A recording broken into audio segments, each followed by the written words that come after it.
குடிநீர் பாட்டில்களிலும் micro plastic கண்டறியப்பட்டுள்ளதாக மத்திய அரசு அறிக்கை தாக்கல் செய்த நிலையில் அது குறித்த எச்சரிக்கை வாசகங்களை இடம்பெற செய்ய வேண்டும் என சென்னை உயர்நீதிமன்றம் உத்தரவிட்டுள்ளது.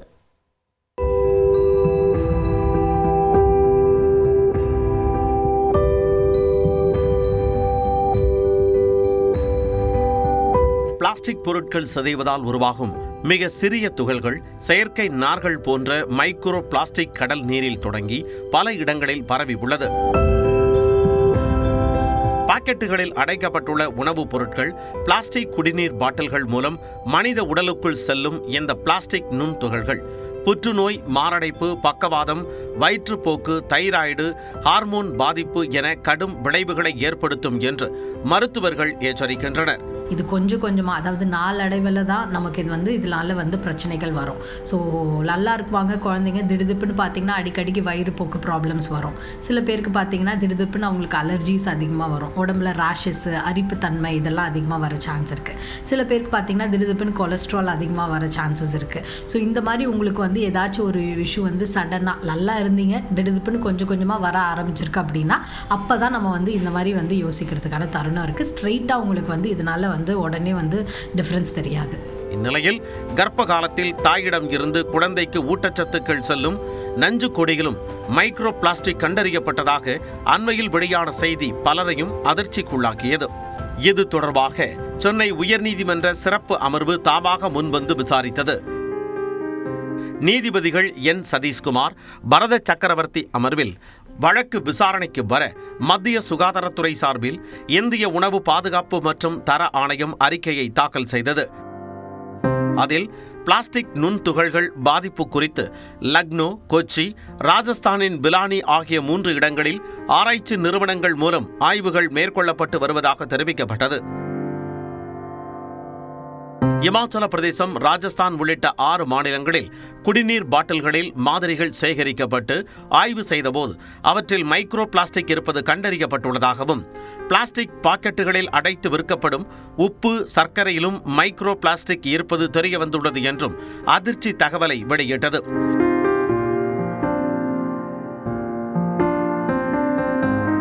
இந்த அறிக்கையை ஆய்வு செய்த நீதிபதிகள் அன்றாடம் பயன்படுத்தும் குடிநீர் பாட்டில்களில் மைக்ரோ பிளாஸ்டிக் குறித்த எச்சரிக்கை வாசகங்கள் இடம்பெற அறிவுறுத்த வேண்டுமென மத்திய அரசுக்கு உத்தரவிட்டனர்.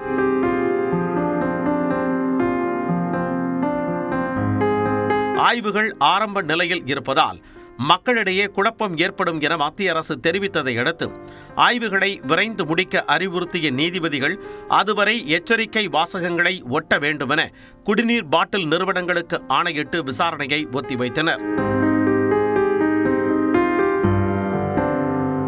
இதனிடையே மைக்ரோ பிளாஸ்டிக் எனும் கொடிய நஞ்சிலிருந்து தப்பிக்க கடைகளில் பிளாஸ்டிக் பாட்டில்கள் வாங்குவதை தவிர்க்க வேண்டும் என மருத்துவர்கள் அறிவுறுத்துகின்றனர்.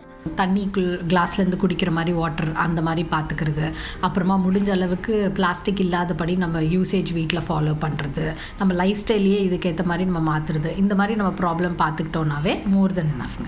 பிளாஸ்டிக் பயன்பாட்டை முற்றிலும் தவிர்ப்பதே இந்த பிரச்சனைக்கு உள்ள தீர்வு என மருத்துவர்கள் கூறுகின்றனர்.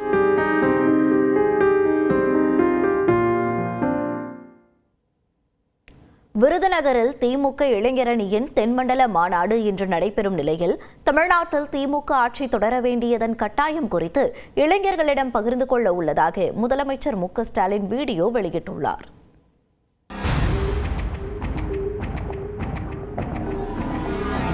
தமிழ்நாடு சட்டமன்ற தேர்தல் நெருங்கும் சூழலில் அனைத்து கட்சிகளும் தேர்தல் வேலைகளில் தீவிரமாக இறங்கியுள்ளன. அந்த வகையில் திமுகவும் தனது கட்சி கட்டமைப்பை வலுப்படுத்தும் வேலையில் மும்முரம் காட்டி வருகிறது. கடந்த ஆண்டு ஜூன் மாதம் மதுரையில் பொதுக்குழு, அதைத் தொடர்ந்து உடன்பிறப்பே வா சந்திப்பு, கரூரில் திமுக முப்பெரும் விழா, திமுக இளைஞரணி சார்பில் திருவண்ணாமலையில் வடக்கு மண்டல மாநாடு, திருப்பூர் மற்றும் தஞ்சையில் மகளிர் அணி தரப்பில் வெல்லும் தமிழ் பெண்கள் மாநாடு என தொண்டர்களை உயிரோட்டத்துடன் வைக்க திமுக முனைப்பு காட்டி வருகிறது. அதன் தொடர்ச்சியாக விருதுநகர் மாவட்டம் கல்குறிச்சியில் இன்று தென்மண்டல இளைஞரணி மாநாடு நடைபெறுகிறது. தமிழகம் தலை குனியாது என்ற தலைப்பில் நடைபெறும் இந்த மாநாட்டில் திமுக தலைவரும் முதலமைச்சருமான மு க ஸ்டாலின் கலந்து கொண்டு சிறப்புரையாற்ற இருக்கிறார். தென்மண்டலத்தை சார்ந்த மாவட்ட, மாநகர, ஒன்றிய, நகர, பேரூராட்சி அலுவலக இளைஞரணி நிர்வாகிகள் உட்பட சுமார் 1.5 லட்சம் பேர் இந்த மாநாட்டில் பங்கேற்க உள்ளனர். மாநாட்டிற்காக ஏறத்தாழ 100 ஏக்கர் பரப்பளவில் முன்னேற்பாடுகள் பிரம்மாண்டமாக நடைபெற்றன. பந்தல், மேடை, நிர்வாகிகளுக்கு உணவு, முதல்வர் ரேம்ப் வாக் செல்ல மேடை என நடைபெற்ற பணிகளை துணை முதலமைச்சர் உதயநிதி ஸ்டாலின் ஆய்வு செய்தார். அதேபோல் விருதுநகர் மாநாடு குறித்து வீடியோ வெளியிட்டுள்ள முதலமைச்சர் மு.க. ஸ்டாலின் திமுகவின் செயல்பாடுகளை கண்டு எதிர்க்கட்சிகளின் தூக்கம் பறிபோய்விட்டதாக தெரிவித்துள்ளார்.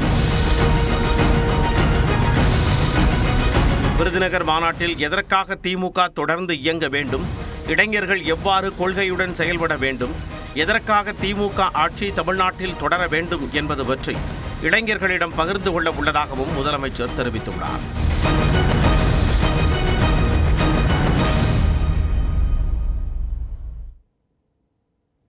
தமிழக வெற்றிக் கழகம் அலுவலகத்தில் விருப்பமனு பெறுவதற்கு ஒரே நேரத்தில் பலர் திரண்டதால் அப்பகுதி மக்கள் கடுமையாக பாதிக்கப்பட்டனர். ஆதங்கத்தை வெளிப்படுத்தியவர்களுடன் தாவேக தொண்டர்கள் வாக்குவாதம் செய்ததால் பரபரப்பு நிலவியது. சண்டை போடுறாங்க, எதனா சொன்னா நகர மாட்டேன்றாங்க. ஒரு நாள் 2 நாள் இல்லைங்க, இதை நாங்க மாச கணக்கா நாங்க இது பண்ணிட்டு தான் ரெசிடென்ட்ஸ் வந்து இப்பவே வெளியில வர ஆரம்பிச்சிருக்கோம். இவங்க இன்னும் பாலிடிக்ஸ்க்கு வரவே இல்லை, அதுக்குள்ள எங்களுக்கு இவ்வளவு பிரச்சனை ரெசிடென்ட்ஸுக்கு.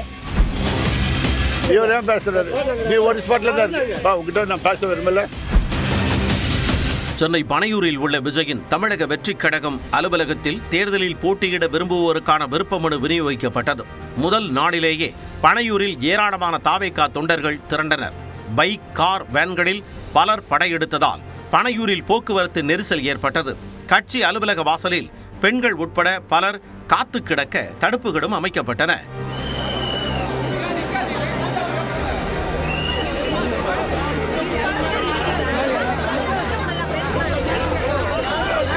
வாகனங்களுக்கு வழிவிட முடியாத அளவுக்கு பெருக்கெடுத்த கூட்டம், தொண்டர்களின் முழக்கம், விசில் சத்தம் என ஒரு பக்கம் பனையூரே பரபரப்பாக காட்சியளிக்க, மறுபக்கம் அமைதி இழந்த சூழலால் குடியிருப்பு வாசிகள் கடும் அதிருப்தி அடைந்தனர்.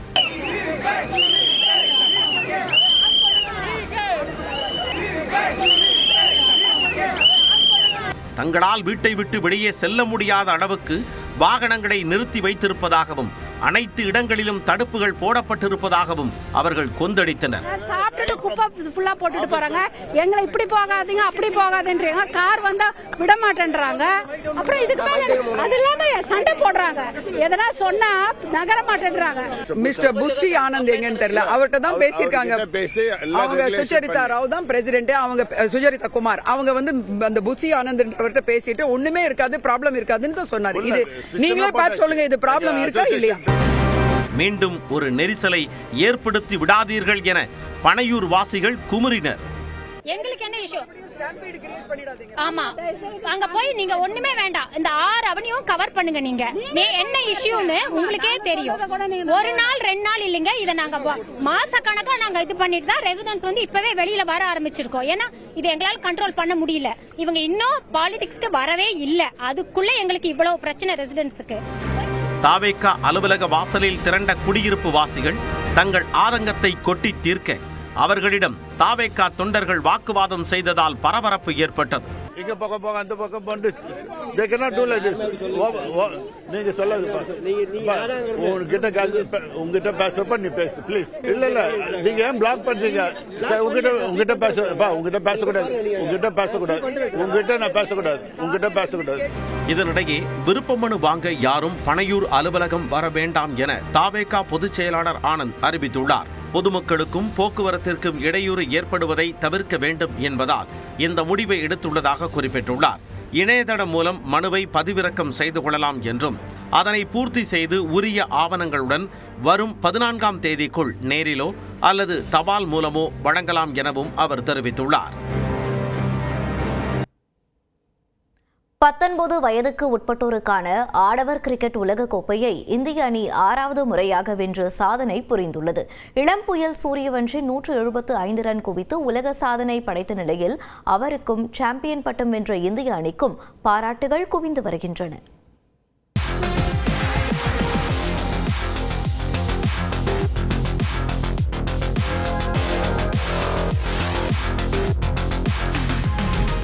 16வது இளையோர் உலகக்கோப்பை கிரிக்கெட் தொடரின் இறுதிப் போட்டி ஜிம்பாப்வே தலைநகரான ஹராரேயில் நேற்று நடைபெற்றது. இதில் 5 முறை சாம்பியனான இந்திய அணி முன்னாள் சாம்பியனான இங்கிலாந்து அணியை எதிர்கொண்டது. டாஸ் வென்ற இந்திய அணி முதலில் பேட்டிங் செய்தது. தொடக்க ஆட்டக்காரர் ஆரோன் ஜார்ஜ் 9 ரன்கள் மட்டுமே எடுத்து பெவிலியன் திரும்பினார். பின்னர் மற்றொரு தொடக்க ஆட்டக்காரர் வைபவ் சூரியவன்சி, கேப்டன் ஆயுஷ் மாத்ரே ஜோடி சேர்ந்தனர். இங்கிலாந்து பந்து வீச்சாளர்களை இருவரும் திறம்பட எதிர்கொண்டனர். ஆயுஷ் மாத்ரே 53 ரன்களில் அவுட் ஆனார். மறுபுறம் வெறும் 55 பந்துகளில் தனது சதத்தை நிறைவு செய்தார் சூரியவன்ஷி. இதையடுத்து தனது ரன் குவிப்பு வேகத்தை அதிகரித்தார். இதனால் 80 பந்துகளில் 15 பவுண்டரிகள் மற்றும் 15 சிக்சர்களுடன் 175 ரன்கள் குவித்து விடைபெற்றார். 50 ஓவர்களின் முடிவில் 9 விக்கெட்டுகளை இழந்து 411 ரன்கள் என்ற மிகப்பெரிய ஸ்கோரை இந்தியா எட்டியது. இமாலய இலக்கை நோக்கி களமிறங்கிய இங்கிலாந்து அணி வெற்றிக்காக போராடினாலும் 40.2 ஓவர்களில் 311 ரன்களுக்கு அனைத்து விக்கெட்டுகளையும் பறிகொடுத்தது. இதனால் இந்திய இடம்படை 100 ரன்களில் வெற்றி பெற்று சாம்பியன் பட்டத்தை ருசித்தது.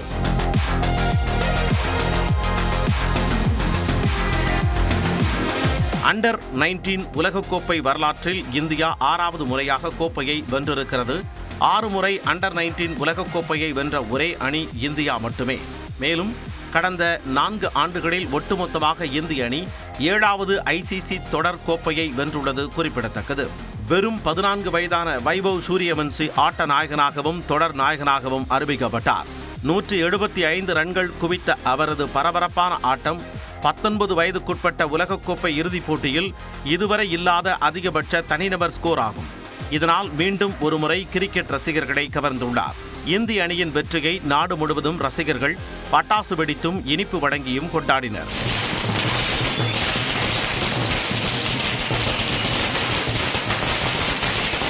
மகாராஷ்டிரா மாநிலம் விராரில் இந்திய அணியின் கேப்டன் ஆயுஷ் மாத்ரேவின் இல்லத்தில் வெற்றி கொண்டாட்டம் களைகட்டியது.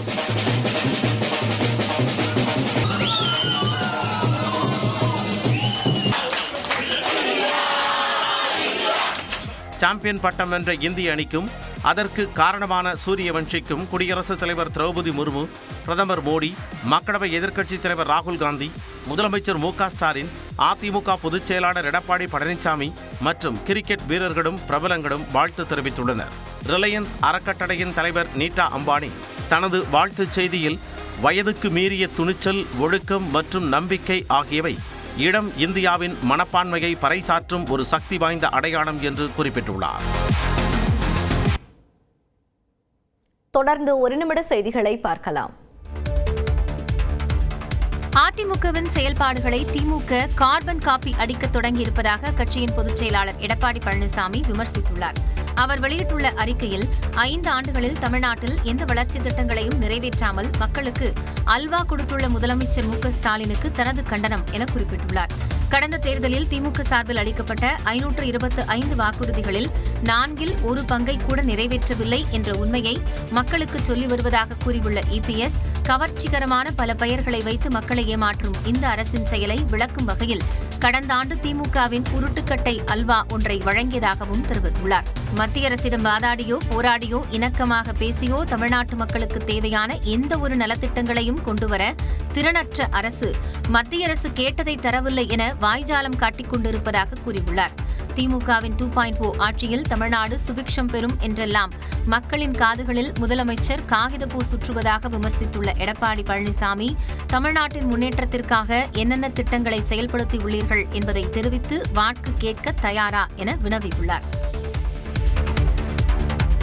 திமுகவின் திட்டங்களை காப்பியடித்து அதிமுக தேர்தல் அறிக்கை வெளியிடுவதாக அமைச்சர் தங்கம் தென்னரசு விமர்சித்துள்ளார். அருப்புக்கோட்டை அருகே கல்குறிச்சியில் திமுக இளைஞரணி மாநாடு நடைபெறும் பகுதியை ஆய்வு செய்த பிறகு செய்தியாளர்களை சந்தித்த அவர் அதிமுகவின் தேர்தல் அறிக்கையை சாடினார். திராவிட முன்னேற்ற கழகத்தினுடைய நடைமுறையில் இருக்கக்கூடிய திட்டங்களை நீங்கள் அப்போதே அப்படி காப்பி எடுத்து விட்டீர்கள் என்ற விமர்சனங்கள் எல்லா தரப்பிலும் இருந்து வந்தது. அதே முன்னாள் முதலமைச்சர் எதிர்க்கட்சியோட தலைவர் சொன்னார், நீங்கள் இந்த திட்டத்தையோ மகளிர் உரிமையத்தையோ கொடுக்க முடியாதுன்னு சொன்னார். அவர் தானே சொன்னாரு. தொடர்ந்து பேசிய அவர் திமுகவின் தேர்தல் அறிக்கை எப்படி இருக்கும் எனவும் கூறினார். எல்லா தரப்பும் கொண்டாடக்கூடிய நம்முடைய தேர்தல் தயாரிப்பு அந்த அறிக்கையினுடைய தயாரிப்பு குழுவினுடைய தலைவர் அவர்கள் திருமதி கனிமொழி கருணாநிதி அவர்கள் தெரிவித்திருப்பதைப் போல அது உண்மையிலே ஒரு மிகப்பெரிய முக்கியத்துவம் வாய்ந்த தேர்தல் அறிக்கையாக அது அமையும். விருதுநகரில் நடைபெறும் திமுக இளைஞரணி மாநாட்டில் 58 சட்டமன்ற தொகுதிகளைச் சேர்ந்த இளைஞரணி நிர்வாகிகள் பங்கேற்க இருப்பதாகவும் அமைச்சர் தங்கம் தென்னரசு தெரிவித்தார். அதிமுக தலைமையிலான தேசிய ஜனநாயக கூட்டணியில் பாஜக, அன்புமணி தலைமையிலான பாமக, அமமுக, தமாக உள்ளிட்ட கட்சிகள் இடம்பெற்றுள்ளன. இந்த கூட்டணி சார்பில் செங்கல்பட்டு மாவட்டம் மதுராந்தகத்தில் கடந்த மாதம் 23ஆம் தேதி பொதுக்கூட்டம் நடைபெற்றது. இதில் பிரதமர் நரேந்திர மோடி பங்கேற்று கூட்டணியின் தேர்தல் பரப்புரையை தொடங்கி வைத்தார். இதனைத் தொடர்ந்து வரும் 28ஆம் தேதி பிரதமர் நரேந்திர மோடி மீண்டும் தமிழ்நாடு வரவுள்ளதாக தெரிவிக்கப்பட்டது. இந்நிலையில் நெல்லையில் நியூஸ் 18 தமிழ்நாட்டிற்கு பேட்டியளித்த பாஜக மாநில தலைவர் நயினா நாகேந்திரன் ஒருநாள் தாமதமாக மார்ச் 1ஆம் தேதி பிரதமர் மதுரை வரவுள்ளதாக கூறினார். பிரதமர் நரேந்திர மோடி அவர்கள் தேசிய ஜனநாயக கூட்டணியுடைய பொதுக்கூட்டம் 28ஆம் தேதி வருவதாக இருந்தது.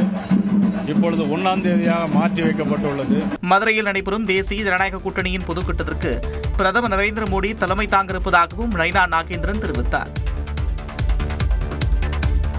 கூட்டணி தொடர்பான பேச்சுவார்த்தை குழுவை திமுக அமைக்காமல் இருப்பதே திமுக காங்கிரஸ் இடையிலான குழப்பத்திற்கு காரணம் என்று சிவகங்கை எம்பி கார்த்திக் சிதம்பரம் தெரிவித்துள்ளார். புதுக்கோட்டையில் செய்தியாளர்களை சந்தித்த அவர் திமுக விரைவாக குழு அமைத்திருந்தால் இதுபோன்ற பிரச்சனையே வந்திருக்காது என்று கூறினார். குழு அமைக்கிறேன்னு சொன்னாங்க, இன்னும் குழு அமைக்கல. எங்க சைட்ல குழு ரெடியா இருக்கு பேசுறதுக்கு. நாங்க 5 பேர் குழு நாங்க வச்சிருக்கிறோம். அவங்க குழு அமைச்சுட்டா நாங்க பேசுறோம். குழு அமைக்காதது தாமதம் செய்வது திராவிட முன்னேற்ற கழகம். கூட்டணியில் காங்கிரஸ் இருந்தால்தான் அங்கு மதச்சார்பின்மை எனும் முத்திரை குத்தப்படும் என்றும் கார்த்திக் சிதம்பரம் கூறினார். நாங்க இருந்தாதான் அந்த கூட்டணிக்கு மதச்சார்பின்மை முத்திரை குத்தப்படும். நாங்க இல்லாட்டி அந்த மதச்சார்பின்மை என்ற முத்திரை கண்டிப்பாக குத்தப்படும். தமிழக வெற்றி கழகத்திற்கு வாக்கு வங்கி இருக்கிறது என்பது உண்மைதான் என்றும், அதே சமயம் அந்த வாக்கு வங்கி தொகுதிகளில் வெற்றி பெற வைக்குமா என்பது கேள்விக்குறிதான் என்றும் கார்த்திக் சிதம்பரம் தெரிவித்தார்.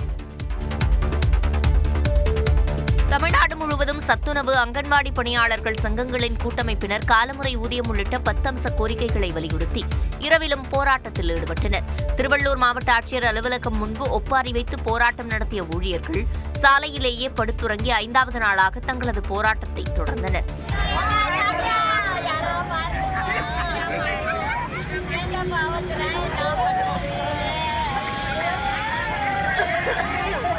ராணிப்பேட்டை மாவட்டம் முத்துக்கடை பேருந்து நிலையம் அருகே கோரிக்கைகளை நிறைவேற்றக் கோரி இரவிலும் பெண்கள் காத்திருப்பு போராட்டத்தில் ஈடுபட்டனர். கோவை தெற்கு வட்டாட்சியர் அலுவலகம் அருகில் 4வது நாளாக போராட்டத்தில் ஈடுபட்ட 500க்கும் மேற்பட்டோர் கைது செய்யப்பட்டனர். மாலையில் விடுவிக்கப்பட்டதும் மீண்டும் போராட்டத்தில் ஈடுபட்ட அவர்கள் செல்போன் டார்ச் விளக்கை ஒளிரவிட்டு கோரிக்கைகளை வலியுறுத்தினர்.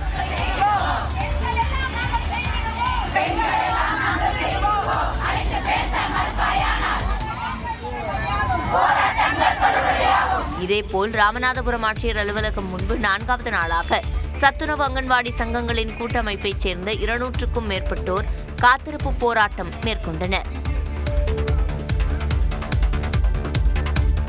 தமிழ்நாட்டில் இன்றும் நாளையும் மிதமான பனிமூட்டம் நீடிக்கும் என்று வானிலை ஆய்வு மையம் தெரிவித்துள்ளது. இது தொடர்பாக சென்னை வானிலை ஆய்வு மையம் வெளியிட்டுள்ள செய்திக்குறிப்பில் வட தமிழக கடலோர மாவட்டங்கள் நீலகிரி, திண்டுக்கல், சேலம், ஈரோடு, கிருஷ்ணகிரி, தர்மபுரி, திருப்பத்தூர், வேலூர் மற்றும் ராணிப்பேட்டையில் இன்றும் நாளையும் மிதமான பனிமூட்டம் காணப்படும் என தெரிவிக்கப்பட்டுள்ளது. தமிழ்நாடு, புதுச்சேரியில் 6 நாட்களுக்கு வறண்ட வானிலை காணப்படும் எனவும் கூறியுள்ளது. சென்னையை பொறுத்தவரை வானம் மேகமூட்டத்துடன் காணப்படும் என்றும் வானிலை ஆய்வு மையம் கணித்துள்ளது. வரும் 10ஆம் தேதி வரை தமிழ்நாடு, புதுச்சேரியில் அதிகபட்ச வெப்பநிலை ஓரிரு இடங்களில் 2 டிகிரி செல்சியஸ் வரை அதிகமாக இருக்கக்கூடும் என்றும் தெரிவித்துள்ளது. நீட் முதுநிலை தேர்வில் கட் ஆஃப் மதிப்பெண் குறைக்கப்பட்டதை எதிர்த்து தொடரப்பட்ட பொதுநல வழக்கில் மத்திய அரசு பதிலளிக்க உச்சநீதிமன்றம் உத்தரவிட்டுள்ளது. நீட் முதுநிலை தேர்வு கட் ஆஃப் மதிப்பெண் குறைக்கப்பட்டதை எதிர்த்து ஹரிஷரன், தேவ்கன் உள்ளிட்டோர் மனு தாக்கல் செய்தனர். இந்த வழக்கு PS நரசிம்மா, அலோக் ஆராதே ஆகியோர் முன்பு மீண்டும் விசாரணைக்கு வந்தது. அப்போது மனுதாரர்கள் தரப்பில் ஆஜரான மூத்த வழக்கறிஞர் கோபால் சங்கர நாராயணன், போதுமான எண்ணிக்கையிலான மாணவர்கள் கிடைக்காத பட்சத்தில் மட்டுமே மத்திய அரசு தேசிய மருத்துவ ஆணையத்துடன் ஆலோசித்து கட் ஆஃப் மதிப்பெண்களை குறைக்க விதிமுறைகள் அனுமதிக்கின்றன என தெரிவித்தார். -40 மதிப்பெண் வரை கட் ஆஃப் குறைப்பது என்றால் எந்த கேள்வியையும் எழுதாதவர்கள் நல்ல நிலை அடைவார்கள் என்றும் வாதிட்டார். அப்போது குறுக்கிட்ட நீதிபதிகள் மருத்துவ படிப்புக்கான இடங்கள் வீணாக கூடாது என்பதும், அதே நேரத்தில் தரநிலைகள் குறையக்கூடாது என்பதும் முரண்பட்ட அம்சங்கள் என்றும் இவ்விரண்டிற்கும் இடையில் சமநிலை தேவை எனவும் கூறினார். இந்த முடிவு மிக மோசமானதா என்பதை நீதிமன்றம் பரிசீலிக்கும் எனவும் தெரிவித்தனர். திருத்தப்பட்ட அறிவிப்பின்படி பொது பிரிவுக்கான கட் ஆஃப் மதிப்பெண் 103ஆக இருந்தது என்றும், ஆனால் மாற்றப்பட்ட பிறகு முந்தைய மதிப்பெண்கள் 235 இருந்து -40ஆக குறைந்திருப்பது கடும் அதிர்ச்சியை ஏற்படுத்தியுள்ளதாக நீதிபதிகள் தெரிவித்தனர். வங்கிகளுக்கான குறுகிய கால கடன்களுக்கான ரெப்போ வட்டி விகிதத்தில் எந்த மாற்றமும் செய்யப்படவில்லை என்று ரிசர்வ் வங்கி ஆளுநர் சஞ்சய் மல்ஹோத்ரா அறிவித்துள்ளார். ரிசர்வ் வங்கியின் நிதிக் கொள்கை குழு கூட்டத்தில் எடுக்கப்பட்ட முடிவுகளை ரிசர்வ் வங்கி ஆளுநர் சஞ்சய் மல்ஹோத்ரா வெளியிட்டார். அப்போது பேசிய அவர், பணவீக்கம் அதிகரிக்க தொடங்கியதால் வங்கிகளுக்கு ரிசர்வ் வங்கி வழங்கும் குறுகிய கால கடனுக்கான ரெப்போ வட்டி விகிதத்தில் மாற்றம் செய்யப்படவில்லை என்றும், இது 5.25%ஆகவே இருக்கும் என்றும் கூறினார். இந்திய ஐரோப்பிய யூனியன் இடையிலான தடையற்ற வர்த்தக ஒப்பந்தம் மற்றும் அமெரிக்காவுடன் வர்த்தக ஒப்பந்தம் காரணமாக இந்தியாவின் வளர்ச்சி நீண்ட காலத்திற்கு தொடரும் என்று அவர் நம்பிக்கை தெரிவித்தார். The signing of a landmark trade deal with the European Union and the US trade agreement in sight, growth momentum is likely to be sustained for a longer period. அடுத்த நிதியாண்டின் முதலாம் காலாண்டிற்கான பொருளாதார வளர்ச்சி விகிதம் 6.9%ஆகவும், இரண்டாவது காலாண்டிற்கான பொருளாதார வளர்ச்சி 7%ஆகவும் இருக்கும் என்றும் சஞ்சய் மல்ஹோத்ரா கூறினார்.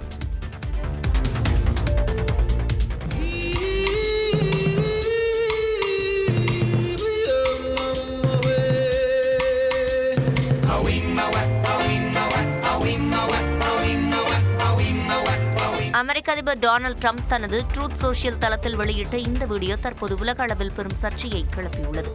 2020 தேர்தல் முறைகேடுகள் குறித்த அந்த AI வீடியோவில் முன்னாள் அதிபர் பராக் ஒபாமா மற்றும் மிஷேல் ஒபாமாவின் முகங்களை குரங்குகளாக சித்தரிக்கும் வகையில் காட்சிகள் இடம்பெற்றிருந்தன.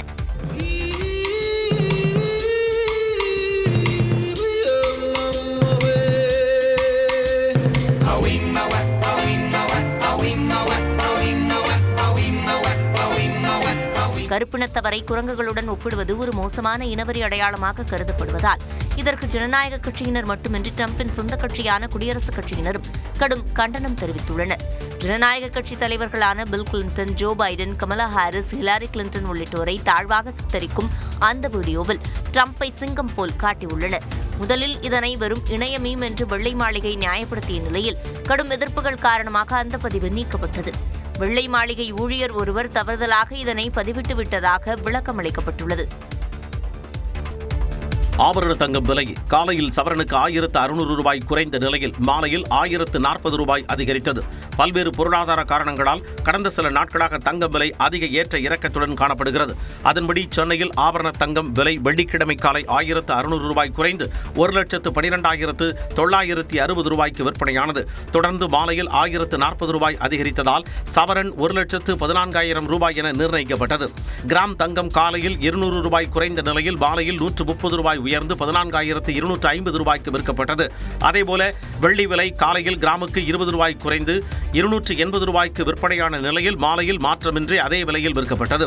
இதனிடையே இந்திய பங்குச்சந்தைகள் வெள்ளிக்கிழமை வர்த்தகத்தை ஏற்றத்துடன் நிறைவு செய்தன.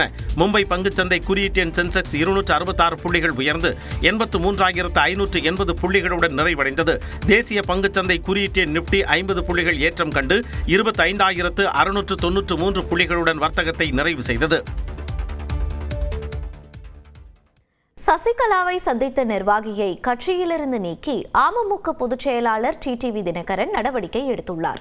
தினகரனின் அதிரடி நடவடிக்கையால் சசிகலாவுடனான உறவில் ஏற்பட்ட விரிசல் பூதாகரம் அடைந்ததாக கூறப்படும் நிலையில் அதன் பின்னணி என்ன, விரிவாக பார்க்கலாம் இந்த செய்தி தொகுப்பில்.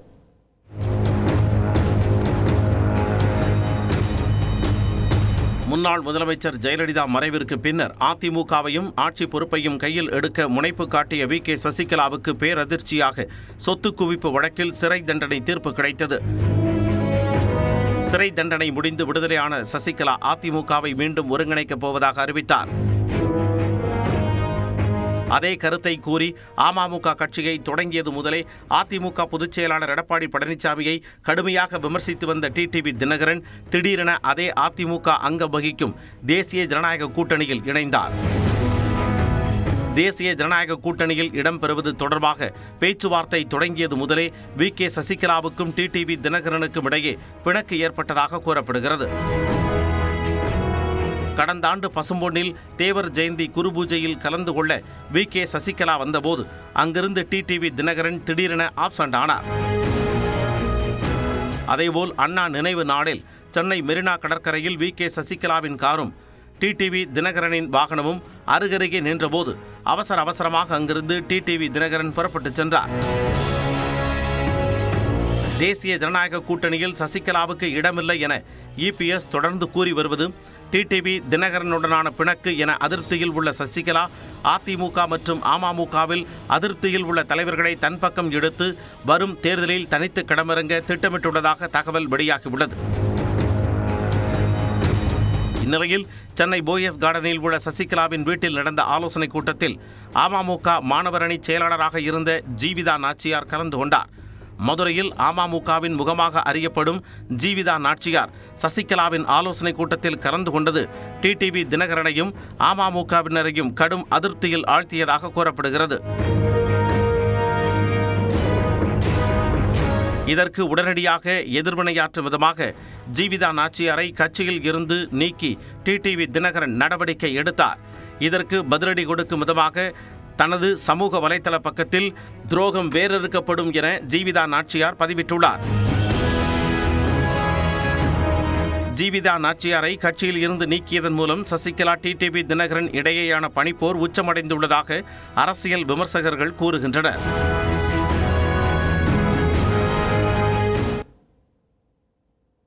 தொடர்ந்து காலை விரைவுச் செய்திகளை பார்க்கலாம். புதுக்கோட்டை மாவட்டம் வெள்ளாள விடுதியில் பொதுப்பாதையை தனிநபர் ஆக்கிரமித்து சுவர் எழுப்பியதால் உயிரிழந்தவரின் உடலை எடுத்துச் செல்ல வழியின்றி கிராம மக்கள் தவிப்புக்கு உள்ளாக்கினர். 6 தலைமுறையாக பயன்படுத்திய பாதையை தனிநபர் பட்டா பெற்று மூடியதால் உயிரிழந்த சதீஷ்குமாரின் உடலை இடுகாட்டிற்கு கொண்டு செல்ல முடியாத நிலை ஏற்பட்டது. அதிகாரிகள் தலையிட்டு மாற்றுப்பாதை மூலம் உடலை எடுத்துச் சென்று அடக்கம் செய்த நிலையில் ஆக்கிரமிப்பு பட்டாவை ரத்து செய்து பாதையை மீட்க வேண்டுமென கிராம மக்கள் கோரிக்கை விடுத்துள்ளனர். மதுரை சூர்யா நகரில் சமூக நலன் மற்றும் மகளிர் உரிமைத்துறை சார்பில் 2000 கர்ப்பிணிகளுக்கு பிரம்மாண்ட சமுதாய வளைகாப்பு விழா நடைபெற்றது. அமைச்சர் மூர்த்தி, மாவட்ட ஆட்சியர் பிரவீன்குமார் பங்கேற்று கர்ப்பிணிகளுக்கு புடவை, பழங்கள் மற்றும் மகப்பேறு பராமரிப்பு பொருட்கள் அடங்கிய சீர்வரிசைகளை வழங்கினர். 17 வட்டாரங்களைச் சேர்ந்த பெண்கள் ஒரே இடத்தில் திரண்ட இந்த நிகழ்வு கவனத்தை ஈர்த்தது. முதுமலை தெப்பக்காடு மாயாற்றில் முதலை ஒன்று தண்ணீரில் மெதுவாக நீந்திச் சென்ற அரிய காட்சியை சுற்றுலா பயணிகள் பீதியுடன் கண்டு ரசித்தனர்.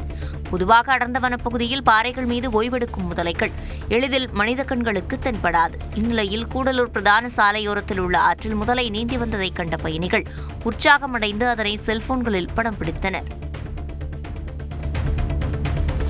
திரைப்படத்தில் வரிப்புலிகளாக இருக்கும் சிலர் வாழ்க்கையில் வரிக்கட்டாத புலிகளாக இருப்பதாக தவிக தலைவர் விஜயை திராவிட இயக்க தமிழர் பேரவைத் தலைவர் சுபவீரபாண்டியன் விமர்சித்துள்ளார். எல்லா மனிதர்களுக்கும் 2 முகங்கள் உண்டு.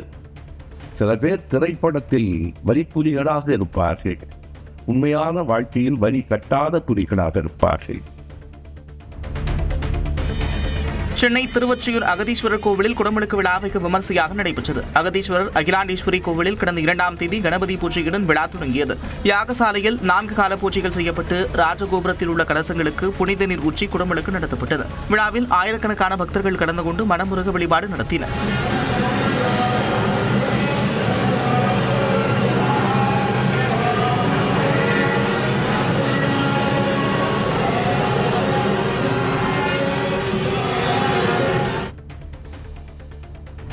மதுரை திருப்பரங்குன்றம் அருகே அதிமுகவைச் சேர்ந்த முன்னாள் ஊராட்சி மன்ற துணைத் தலைவர் குடும்ப பிரச்சினை காரணமாகவே கொலை செய்யப்பட்டதாக காவல்துறை விளக்கமளித்திருக்கிறது.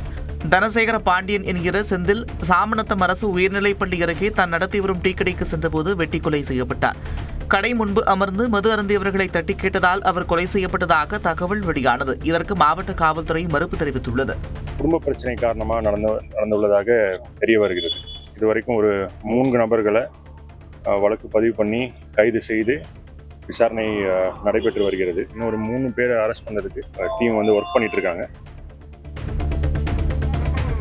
திண்டுக்கல் மாவட்டம் நத்தம் அருகே கொசவப்பட்டியில் நடைபெற்ற ஜல்லிக்கட்டு போட்டியில் 32 பேர் காயமடைந்தனர். புனித அந்தோணியார் ஆலய திருவிழாவை ஒட்டி நடத்தப்பட்ட போட்டியில் 783 காளைகள் களம் கண்டன. 10 சுற்றுகளாக நடந்த போட்டியில் 400க்கும் மேற்பட்ட வீரர்கள் பங்கேற்று சீறி பாய்ந்து வந்த காளைகளை அடக்கும் முயற்சியில் ஈடுபட்டனர்.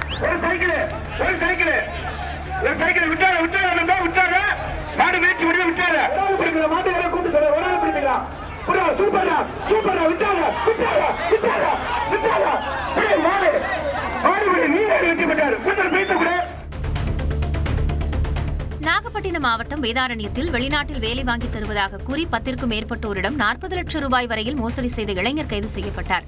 கள்ளக்குறிச்சி மாவட்டம் குச்சிப்பாளையத்தைச் சேர்ந்த திருமலை என்பவர் சிங்கப்பூரில் வேலை வாங்கி தருவதாக கூறி 13 பேரிடம் 4 லட்சம் ரூபாய் முதல் 5 லட்சம் ரூபாய் வரை பணம் வசூல் செய்து ஏமாற்றியுள்ளார்.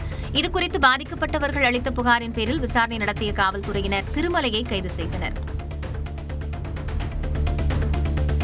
நீலகிரி மாவட்டம் குன்னூர் அருகே ஜெகத்தலா கிராமத்தில் 2 சிறுத்தைகள் குடியிருப்பு பகுதியில் உலா வந்த காட்சிகள் அங்குள்ள சிசிடிவி கேமராவில் பதிவாகி உள்ளன.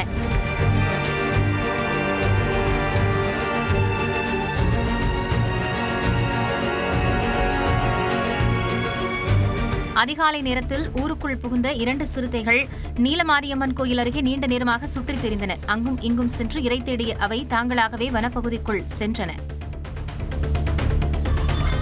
தூத்துக்குடி மாவட்டம் கோவில்பட்டி அருகே குடமுழுக்கு விழாவின் போது புனித நீர் தெளிக்க பயன்படுத்திய ட்ரோன் பக்தர்கள் தலையில் விழுந்த விபத்தில் தம்பதி காயமடைந்தனர். நாலட்டின் புதூரில் உள்ள ஸ்ரீதேவி பூதேவி சமேத ஸ்ரீ கரியமால் அழகர் திருக்கோவிலில் குடமுழுக்கு விழா நடைபெற்றது. அப்போது குடமுழுக்கு நீரை பக்தர்கள் மீது தெளித்துக் கொண்டிருந்த ட்ரோன் விழுந்து தேனி மாவட்டத்தைச் சேர்ந்த மும்மூர்த்தி சாரதா தம்பதி காயமடைந்தனர். கோவில்பட்டி அரசு மருத்துவமனையில் சிகிச்சை பெற்ற அவர்களை முன்னாள் அமைச்சர் கடம்பூர் ராஜு நேரில் சந்தித்து ஆறுதல் தெரிவித்தார். தருமபுரி மாவட்டம் ராஜபேட்டை பகுதியில் கழிவுநீர் மற்றும் மழைநீர் கால்வாய் அமைக்காததை கண்டித்து பொதுமக்கள் திடீரென சாலை மறியல் போராட்டத்தில் ஈடுபட்டனர். 313 கோடி ரூபாய் மதிப்பில் 4 வழி சாலையாக தரம் உயர்த்தப்பட்ட தருமபுரி அரூர் சாலையில் ராஜபேட்டை பகுதியில் கால்வாய் வசதி ஏற்படுத்தப்படவில்லை என்றும் பலமுறை அதிகாரிகளுக்கு மனு அளித்தும் நடவடிக்கை எடுக்கவில்லை என்றும் குற்றம் சாட்டப்படுகிறது. இதனை கண்டித்து மக்கள் போராட்டத்தில் ஈடுபட்ட நிலையில் காவல்துறையினரும் பாப்பிரெட்டிப்பட்டி சட்டமன்ற உறுப்பினர் கோவிந்தசுவாமியும் பேச்சுவார்த்தை நடத்தி சமாதானப்படுத்தினர். செங்கல்பட்டு மாவட்டம் மறைமலை நகரில் வழித்தவறி தனியாக நின்று அழுது கொண்டிருந்த 2 வயது பெண் குழந்தையை மீட்ட பெண் காவலர் 1 மணி நேரத்திற்குள் பெற்றோரிடம் ஒப்படைத்துள்ளார். நகராட்சி அலுவலகம் அருகே நின்றிருந்த குழந்தையை மீட்ட பெண் காவலர் லிவியா பெற்றோர் குறித்து சைல்டு ஹெல்ப்லைன் உதவியுடன் விசாரித்துள்ளார். அப்போது அந்த குழந்தை மேற்கு வங்க மாநிலத்தைச் சேர்ந்த தம்பதியின் குழந்தை என்பது கண்டுபிடிக்கப்பட்டது. இதனையடுத்து அவர்களை மறைமலை நகர் காவல் நிலையத்திற்கு வரவழைத்து குழந்தையை ஒப்படைத்தார். மனிதாபிமானத்துடன் துரிதமாக செயல்பட்ட பெண் காவலர் லிவியாவுக்கு பாராட்டுகள் குவிகிறது.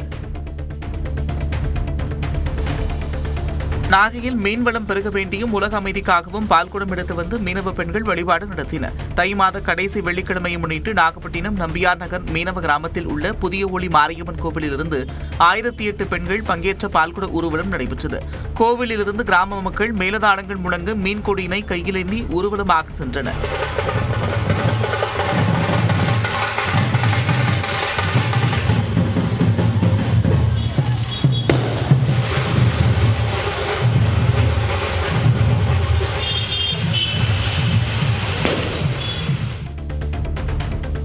ராணிப்பேட்டை மாவட்டம் அரக்கோணத்தில் வீட்டின் பூட்டை உடைத்து 25 சவரன் நகை திருடப்பட்ட சம்பவம் அந்த பகுதியில் பெரும் பரபரப்பை ஏற்படுத்தியுள்ளது. அரக்கோணம் சாஸ்திரி நகர் பகுதியில் வசிக்கும் ஜெயக்குமார் சத்யவாணி தம்பதியினரின் வீட்டில் பீரோவில் இருந்து சுமார் 25 சவரன் தங்க நகையில் திருடு போனது தெரியவந்தது. கைரேகை நிபுணர்களை வரவழைத்து நகர காவல்துறையினர் விசாரணை மேற்கொண்டு வருகின்றனர். முன்னாள் கிரிக்கெட் வீரர் நவ்ஜோத் சிங் சித்துவின் மனைவி கவுர் காங்கிரஸ் கட்சியிலிருந்து நீக்கப்பட்டுள்ளது பஞ்சாப் அரசியலில் பரபரப்பை ஏற்படுத்தியுள்ளது. தனது கணவர் சித்துவை பஞ்சாப் முதலமைச்சர் வேட்பாளராக அறிவிக்க வேண்டும் என்று அவரது மனைவி கவுர் கூறி வந்தது அம்மாநில காங்கிரஸ் கட்சிக்குள் சலசலப்பை ஏற்படுத்தியிருந்தது. இந்நிலையில் கடந்த டிசம்பர் மாதம் கட்சியிலிருந்து சஸ்பெண்ட் செய்யப்பட்டிருந்த முன்னாள் சட்டமன்ற உறுப்பினர் கவுர் தற்போது ஒட்டுமொத்தமாக கட்சியிலிருந்து நீக்கப்பட்டுள்ளார். அடுத்த கட்டமாக அவர் பாஜகவுக்கு தாவக்கூடும் என்று அரசியல் வட்டாரத்தில் பேச்சு எழுந்துள்ளது. இந்தியாவில் தொழில்நுட்ப கோளாறு தொடர்பாக ஆய்வுக்கு உட்படுத்தப்பட்ட விமானங்களில் சரிபாதி விமானங்கள் தொடர்ச்சியாக கோளாறுகளில் சிக்கி வந்தது கண்டுபிடிக்கப்பட்டுள்ளது. இது தொடர்பாக மக்களவையில் உறுப்பினர்களின் கேள்விகளுக்கு பதிலளித்த மத்திய இணையமைச்சர் முரளிதர் மோகோல், தொடர் கோளாறுகளில் சிக்கியவற்றின் பட்டியலில் ஏர் இந்தியா மற்றும் இண்டிகோ நிறுவன விமானங்கள் அதிக அளவில் இடம்பெற்றிருப்பதாக தெரிவித்துள்ளார். மொத்தம் 754 விமானங்களில் ஆய்வு மேற்கொள்ளப்பட்ட நிலையில் அவற்றுள் 477 விமானங்கள் தொடர்ச்சியான தொழில்நுட்ப கோளாறுகளில் சிக்கியது தெரியவந்திருப்பதாகவும் அவர் குறிப்பிட்டார். மகளிர் பிரீமியர் லீக் கோப்பையை வென்ற ஆர்சிபி கேப்டன் ஸ்மிருதி மந்தனா இறுதிப் போட்டிக்கு முந்தைய நாள் கடுமையான ஃப்ளூ காய்ச்சலில் இருந்தது தெரியவந்துள்ளது. இந்த தொடர் முழுவதும் சிறப்பாக விளையாடி அதிக ரன்கள் குவித்தவர்கள் பட்டியலில் முதலிடம் பிடித்த ஸ்மிருதி மந்தனா இறுதிப் போட்டியிலும் அதிரடியாக 87 ரன்கள் குவித்து வெற்றிக்கு வித்திட்டார்.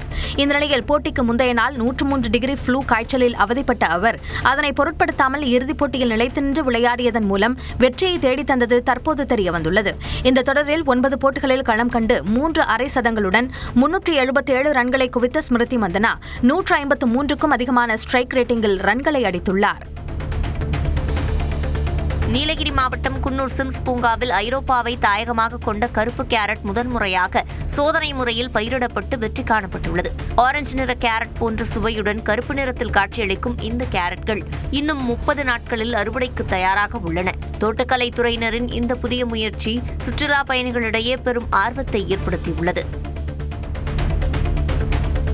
நெய்வேலி அருகே தனியார் அனல்மின் நிலையத்தில் பாய்லர் சாம்பல் விழுந்து தொழிலாளி உயிரிழந்த நிலையில் உடலை வாங்க மறுத்து உறவினர்கள் போராட்டத்தில் ஈடுபட்டனர். ஒப்பந்த தொழிலாளியாக பணியாற்றிய மாணிக்கவாசகம் என்பவர் மீது சாம்பல் கழிவுகள் விழுந்ததில் வெப்பம் தாங்காமல் உயிரிழந்தார். இழப்பீடு, வேலைவாய்ப்பு வழங்க வலியுறுத்தி நிறுவனத்தின் முன் மணிவாசகத்தின் உறவினர்கள் போராட்டத்தில் ஈடுபட்டனர். கோவில்பட்டி அடுத்த கயத்தாறு புனித லூர்து அன்னை ஆலய திருவிழா கொடியேற்றத்துடன் வெகு விமர்சையாக தொடங்கியது. மேளதாளங்கள், வானவேடிக்கையுடன் சப்பரபவனி நடைபெற்ற நிலையில் திரளான மக்கள் முன்னிலையில் அருட்தந்தை வின்சென்ட் திருவிழா கொடியை ஏற்றினார்.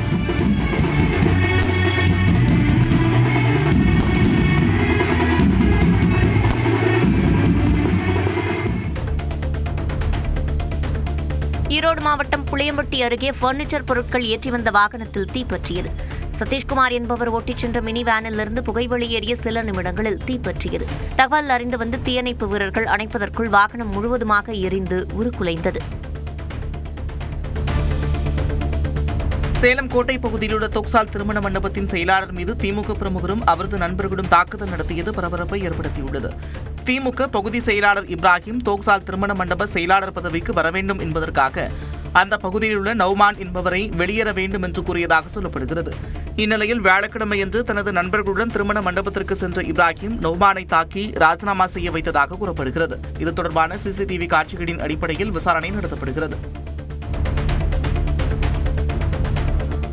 விருதுநகர் மாவட்டம் சிவகாசியில் புகழ்பெற்ற புனித லூர்து அன்னை ஆலய பெருவிழா கொடியேற்றத்துடன் தொடங்கியது. வண்ண விளக்குகளால் அலங்கரிக்கப்பட்ட தேவாலயத்தில் வானவேடிக்கை மற்றும் பிரார்த்தனை பாடல்களுடன் கொடியேற்றி வைக்கப்பட்டது. இதில் ஏராளமான கிறிஸ்தவர்கள் கலந்து கொண்டனர். வரும் 15ஆம் தேதி வரை நடைபெறும் இந்த விழாவில் தேர்பவனி, நற்கருணை ஆசிர்வாதம் உள்ளிட்ட பல்வேறு சிறப்பு திருப்பலிகள் நடைபெறவுள்ளன.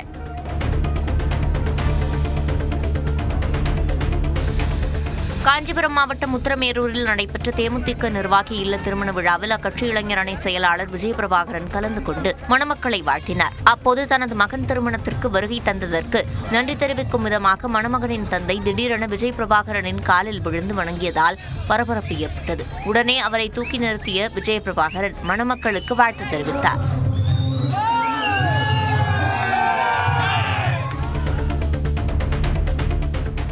கோவையில் கள்ளச்சாவியை பயன்படுத்தி இருசக்கர வாகனத்தை திருடும் மர்ம நபரின் சிசிடிவி காட்சி வெளியாகியுள்ளது. வடவள்ளி பகுதியில் துரைராஜ் என்பவரின் வீட்டின் முன் நிறுத்தி வைக்கப்பட்டிருந்த பைக்கை மர்ம நபர் ஒருவர் சற்றும் பதறாமல் கள்ளச்சாவிகளை மாற்றி மாற்றி போட்டு திருடிச் சென்றார். கடந்த வாரத்தில் போத்தனூர், வெள்ளலூர் பகுதிகளிலும் வாகனங்கள் திருடப்பட்ட நிலையில் தொடர் திருட்டு சம்பவங்கள் வாகன ஓட்டிகளிடையே பீதியை ஏற்படுத்தியுள்ளது.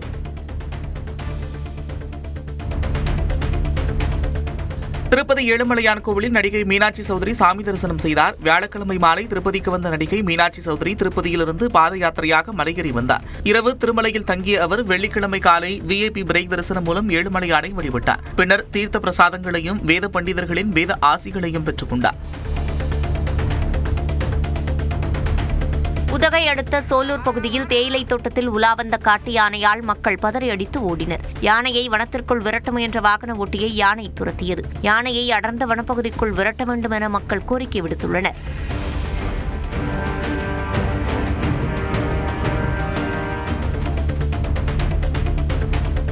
திண்டுக்கல் மாவட்டம் அய்யலூரில் உள்ள தனியார் கல்லூரியில் அறிவியல் செயல்திறன் நிகழ்வு விமர்சையாக நடைபெற்றது. தடய அறிவியல் மற்றும் குற்றவியல் துறை சார்பில் நடைபெற்ற நிகழ்வில் குற்ற சம்பவங்களை எவ்வாறு விசாரிப்பது, தடயங்கள் சேகரிப்பு உள்ளிட்டவை குறித்து மாணவர்கள் தத்ரூபமாக செய்து காட்டினர்.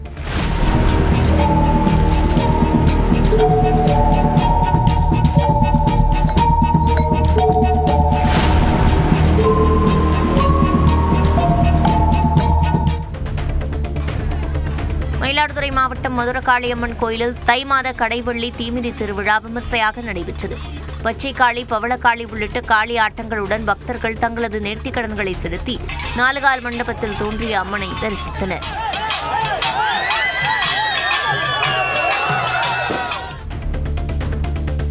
திருமலை திருப்பதி தேவஸ்தானத்தின் நிர்வாக அதிகாரியாக IAS அதிகாரி ரவிச்சந்திரா பொறுப்பேற்றுக் கொண்டார். கலப்பட நெய் விவகாரம் மற்றும் செயற்கை நெய் விவகாரத்தால் திருப்பதி தேவஸ்தான நிர்வாக அதிகாரி அனில்குமார் சிங்கால் பணியிட மாற்றம் செய்யப்பட்டார். அதனைத் தொடர்ந்து ஆந்திர முதல்வரின் முதன்மை செயலாளர் முத்தாட ரவிச்சந்திரா திருமலை திருப்பதி தேவஸ்தான நிர்வாக அதிகாரியாக நியமிக்கப்பட்டார். அவர் வெள்ளிக்கிழமையன்று ஏழுமலையானை தரிசனம் செய்த பிறகு பொறுப்பேற்றுக் கொண்டார். திருவள்ளூர் மாவட்டம் மோவூரில் கஞ்சா வழக்கில் ஜாமீனில் வெளிவந்த இளைஞரை அரிவாளால் வெட்டிய 4 பேரை போலீசார் கைது செய்தனர்.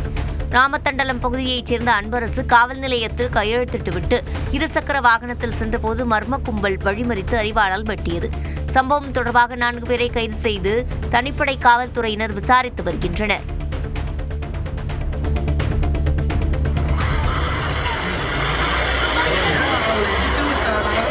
நாமக்கல் மாவட்டம் பள்ளிப்பாளையம் அருகே கரும்பு பாரம் ஏற்றிய லாரி கட்டுப்பாட்டை இழந்து தையல் கடைக்குள் புகுந்து விபத்துக்குள்ளானது. தனியார் சர்க்கரை ஆலைக்கு கரும்பு பாரம் ஏற்றிச் சென்ற லாரி காவேரி RS பகுதியில் கட்டுப்பாட்டை இழந்து கடையின் சுவற்றை இடித்து தள்ளியது. கடைக்குள் இருந்த 3 படுகாயமடைந்த நிலையில் அவர்களை அக்கம் பக்கத்தினர் மீட்டு மருத்துவமனையில் அனுமதித்தனர். ஓட்டுநரின் கவனக்குறைவால் விபத்து நடந்ததா என காவல்துறையினர் விசாரித்து வருகின்றனர். மேகாலயாவில் சுரங்கத்தில் நிகழ்ந்த வெடிவிபத்தில் உயிரிழந்தோரின் எண்ணிக்கை 25ஐ கடந்தது. சட்டவிரோதமாக இயங்கி வந்த சுரங்கத்தில் நிகழ்ந்த கோர விபத்தில் சடலமாக கண்டெடுக்கப்பட்ட 25 பேரில் 12 பேர் அடையாளம் காணப்பட்டதாகவும் தொடர்ந்து தேடுதல் பணி நடைபெறுவதாகவும் மீட்புப் படையினர் தெரிவித்துள்ளனர்.